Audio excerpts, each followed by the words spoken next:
নির্বিঘ্নে আমার রাখাল ভাইকে যে সীমান্তে ঘাস কাটতে গিয়েছে, গরু চড়াতে গিয়েছে, পাখির মতো তাকে গুলি করে হত্যা করা হয়েছিল। শেখ হাসিনা তার বিরুদ্ধে কোনো প্রতিবাদ করেন নাই, কারণ শেখ হাসিনা ওই ভারতের কাছে দাস পথ রেখে দিয়েছিল। কিন্তু আজকে এই নতুন বাংলাদেশ 5ই আগস্টের পরে আমরা যা পেয়েছি, সেই নতুন বাংলাদেশের প্রতিটি মানুষ, 18 কোটি মানুষ নতুন করে জেগেছে দেশপ্রেমের চেতনায়, জিয়া রহমানের চেতনায়, তারেক রহমানের চেতনায় তারা প্রতিবাদ করতে শিখেছে। সেই জন্য চৌকা সীমান্তে ওই ভারতীয় বিএসএফ আর ওই কাপুরুষ কিছু মানুষ চোরের মতো বাংলাদেশের তার কথায় বেড়া দিতে চেয়েছিল। আমার এক ভাইয়ের হাতে দেখলাম কাঁদতে, আমার এক ভাইয়ের হাতে দেখলাম সেই দেশি ঘাস কাটার অস্ত্র আর কাঠের ডাল। বাঙালিরা বীরের জাতি, বাংলাদেশিরা বীরের জাতি। বাঙালিরা কখনো বাংলাদেশের কখনো আল্লাহ ছাড়া কারো কাছে মাথা নত করে না। সেই জন্য অস্ত্রের মুখে দাঁড়িয়ে ওই ভারতকে বজ্রকণ্ঠে বলতে পেরেছিল, আয় কাছে কত গুলি করবি, কত মানুষ মারবি, বুকে রক্ত ঢেলে দিল, আমরা ছাড় দিতে পারবো না, আমরা ছাড় দিব না। বন্ধুরা আমার আজকে বলে দিতে চাই, বাংলাদেশের কোন সীমান্তে যদি এরকম কোন বিএসএফ বা কোন ভারতীয় আধিপত্যবাদী শক্তি হামলা চালায়, তাহলে এই চৌকার জনগণ, বিরোধপুরের জনগণ, মনোনগরের জনগণ সেইখানে গিয়ে সেই প্রতিরোধে আন্দোলন করে তুলবে, হবে। তাই আমরা এই বিনোদপুর ব্লক থানা জনগণকে ভালো বলতে চাই, আপনারা সেই বীরের সম্মান রেখেছেন, আপনারা জাতীয়তাবাদী দেশপ্রেমিক শক্তির পক্ষে সম্মান রেখেছেন। বন্ধুরা আমার, তাই আগামী দিনে আমাদের সবার প্রত্যাশা নতুন বাংলাদেশ তৈরি করা। আমার ওই শেখ হাসিনা বাজে তিনি যার হাত ধরেছিলেন, যার হাত ধরেন তারই পতন ঘটে। তিনি হাত ধরেছিলেন বাইডেনের, বাইডেন হেরে গেছে। তিনি হাত ধরেছিলেন ঋষি সোনাক, ব্রিটেনের প্রধানমন্ত্রী, তার গদি চলে গিয়েছে। তিনি হাত ধরেছিলেন ইমানুয়েল ম্যাক্রো, ফ্রান্সের প্রেসিডেন্ট, তারও গদি চলে গিয়েছে। প্রিয় ভাই আমার, শেখ হাসিনার হাত কোন হাত না, শেখ হাসিনার হাত হচ্ছে একটি কাল্লাভিনীর হাতের মতো। ওই হাতে আমার সন্তান মুগ্ধ ঝুলিয়ে গেছে, ওই হাত দিয়ে আমার সন্তান আবু সাইদকে হত্যা করা হয়েছে, ওই হাত দিয়ে আমার সন্তান ওয়াসিমকে হত্যা করা হয়েছে, ওই হাত দিয়ে আমার সন্তান আরো যারা শহীদ হয়েছে তাদেরকে, ইয়ামিনকে নির্বিচারে পাখির মতো গুলি করা হয়েছে। বন্ধুরা আমার, আজকে সেই কালো হাত, সেই কান্নাকারীর হাত থেকে বাংলাদেশের মানুষ মুক্ত হয়েছে। সেই কারণে আমরা বুক ভরে নিঃশ্বাস দিতে পারছি, আমরা আজকে এখানে দাঁড়িয়ে কথা বলতে পারছি। আমরা চাই আগামী দিনে এই বাংলাদেশের 18 কোটি মানুষ তারেক রহমানের নেতৃত্বে যে নির্বাচন হাসিনা করেছে, 14 নির্বাচন, 18 নির্বাচন, নির্বাচন, সেই নির্বাচন জনগণ মানে নাই, সেই নির্বাচন জনগণ ভোট দিতে পারে নাই। বাংলাদেশের 18 কোটি মানুষ ভোট দেওয়ার জন্য উদ্গ্রীব হয়ে আছে। আমার তরুণ 4 কোটি ভোটার, তারা ভোট দিয়ে রায় দিবে, বাংলাদেশের ক্ষমতায় কে যাবে। বন্ধুরা, বাংলাদেশের জাতীয়তাবাদী দলের 60 লক্ষ নেতা কর্মী বিভিন্ন মামলায় হামলায় দেশ ছাড়া, ঘর ছাড়া, বাড়ি ছাড়া, সংসদ ছাড়া, কোন ছাড়া, বাড়ি ছাড়া লেগেছে। দিনের পর দিন জেলখানায় কাটিয়েছে, দিনের পর দিন তারা বিভিন্ন মামলায় ঘোরাফেরা করেছে। আর লক্ষ লক্ষ মামলা দিয়ে বিএনপিকে ধ্বংস করার চেষ্টা করা হয়েছিল, কিন্তু বিএনপি জনগণের দল, বিএনপি মানুষের ভালোবাসার দল, বিএনপি মানুষের কল্যাণের দল। সেই কারণে আগামী দিনে বিএনপি বলেছে আগামী 5ই আগস্ট নির্বাচন দিতে হবে। সেই নির্বাচনে বাংলাদেশের মানুষ তার ইচ্ছা অনুযায়ী ভোট দিবে, যাকে তারা পছন্দ করে তাকে যারা নির্বাচিত করবে সেই সরকার ক্ষমতায় চালাবে।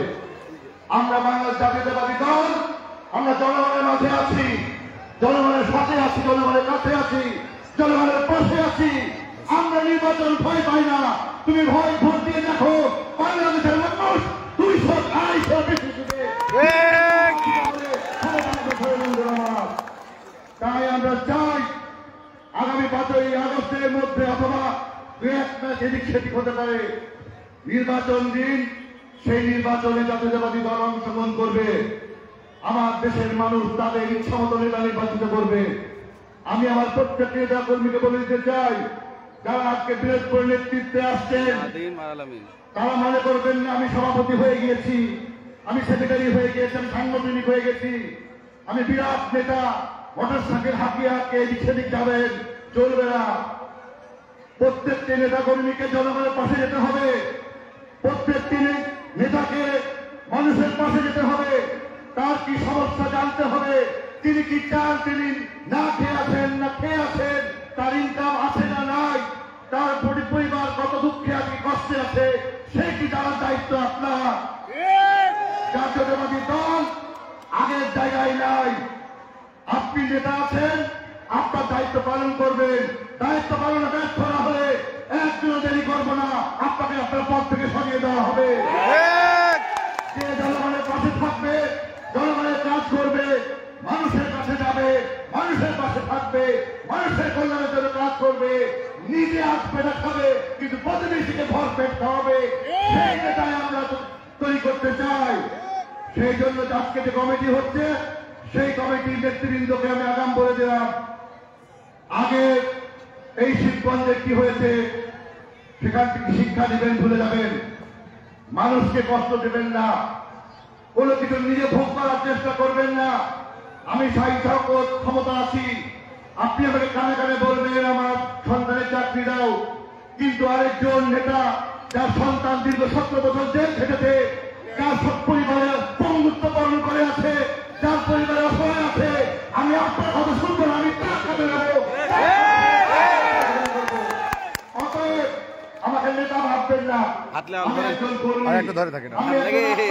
কর্মী, আমি কর্মী থেকে আজকে এই জায়গায় এসেছি। আমি নেতার পরিচয় দিতে চাই না, আমি এমপির পরিচয় দিতে চাই না, আমি বিরাটপুর একজন মানুষের পরিচয় দিতে চাই, একজন মানুষের পরিচয় দিতে চাই। সেই জন্য আমার ক্ষমতার মধ্যে থেকে যতটুকু সম্ভব এই শিবগঞ্জের জনগণের জন্য যা কিছু করলাম, যেখানে চাকরি বাকরি ফাঁকা আছে আমি বলেছি, স্কুল কলেজে অনেক ফাঁকা আছে, টিচার নিবে হয়তো বা শিক্ষক নিবে, খোঁজ নিতে বলেছি, কোথায় কোথায় কি কাজ আছে সেই কাজ দিবে, সেই কাজে যাদের অগ্রাধিকার, যাদের মেধা আছে, যাদের পরিবার ক্ষতিগ্রস্ত, তাদেরকে আগে লিস্ট দিয়ে সেই লিস্ট তৈরি করবে।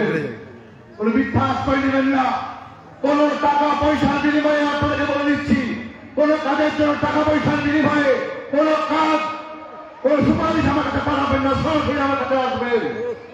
সেই জন্য সকল নেতা কর্মীকে আগামী দিনে তারেক রহমানের নির্দেশনায় জনগণের পাশে থেকে, জনগণের কাছে থেকে, জনগণের ভালোবাসা অর্জন করে এই জনগণ যে বীরের মতো বিএসএফকে প্রতিরোধ করেছিল, তেমনি বাংলাদেশের সকল জনগণ সবাইকে বুকের মধ্যে আঁকড়ে রাখবেন। যে সমস্ত আওয়ামী লীগের নেতা কর্মীরা অতীতে খারাপ কাজ করেছে, অতীতে লুটপাট করেছে, তাদেরকে বর্জন করবেন।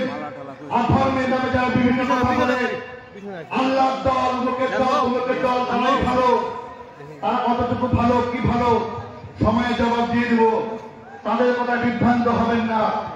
এই বিএনপি 17 বছর নিজে রক্ত দিয়েছে, পঙ্গুত্ব বরণ করেছে, জেল খেটেছে, আমার ব্যক্তিগত খায়দা জিয়ার সন্তান হারিয়েছে তারেক রহমান, তার মাজার হাত হারিয়ে, তার মাজারে কষ্ট নিয়ে আজকে বিদেশে সুচিকিৎসার মাধ্যমে এই দলকে নেতৃত্ব দিচ্ছে। সেই জন্য সবাই মিলে ঐক্যবদ্ধ থেকে সুন্দর একটি শান্ত একটি স্বপ্নের বিনোদপুর গড়ার প্রত্যয় ব্যক্ত করছি, যে প্রত্যয়ে সকলে মিলে এই নেতৃত্বকে নিয়ে কাজ করবেন। এই আহ্বান রেখে আগামী শিবগঞ্জ বাংলাদেশের ভিতরে মডেল শিবগঞ্জ, আগামী শিবগঞ্জ বাংলাদেশের মধ্যে আধুনিক শিবগঞ্জ, আগামী শিবগঞ্জ বাংলাদেশের মধ্যে একটি নতুন নক্ষত্রের শিক্ষক হবে সবার প্রতি আমার কৃতজ্ঞতা ভালোবাসা জানিয়ে বক্তব্য শেষ করছি। খোদা হাফেজ। বাংলাদেশ জিন্দাবাদ, জাতীয়তাবাদী দল জিন্দাবাদ। শহীদ রাষ্ট্রপতি জিয়া রহমান আমার মা বেগম খালেদা জিয়া সুস্থ হয়ে আপনাদের মাঝে